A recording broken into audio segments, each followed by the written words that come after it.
श्री स्वामी समर्थ. जय जय स्वामी समर्थ. अक्कलकोटमध्ये 2 भक्त दररोज स्वामी समर्थांकडे यायचे.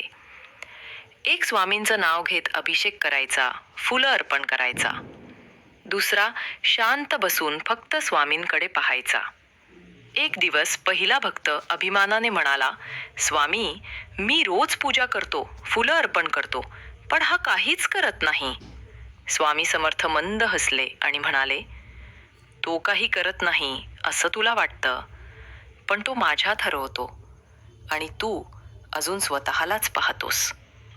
इतका ऐकताच तो पहिला भक्त गप्प झाला, स्वामींच्या चरणी नमला आणि त्या दिवसापासून तोही शांत ध्यानात बसू लागला. कथेचा अर्थ. खरी भक्ती म्हणजे बाहेरचं प्रदर्शन नाही, तर अंतःकरणातला स्वामी अनुभवणं होय.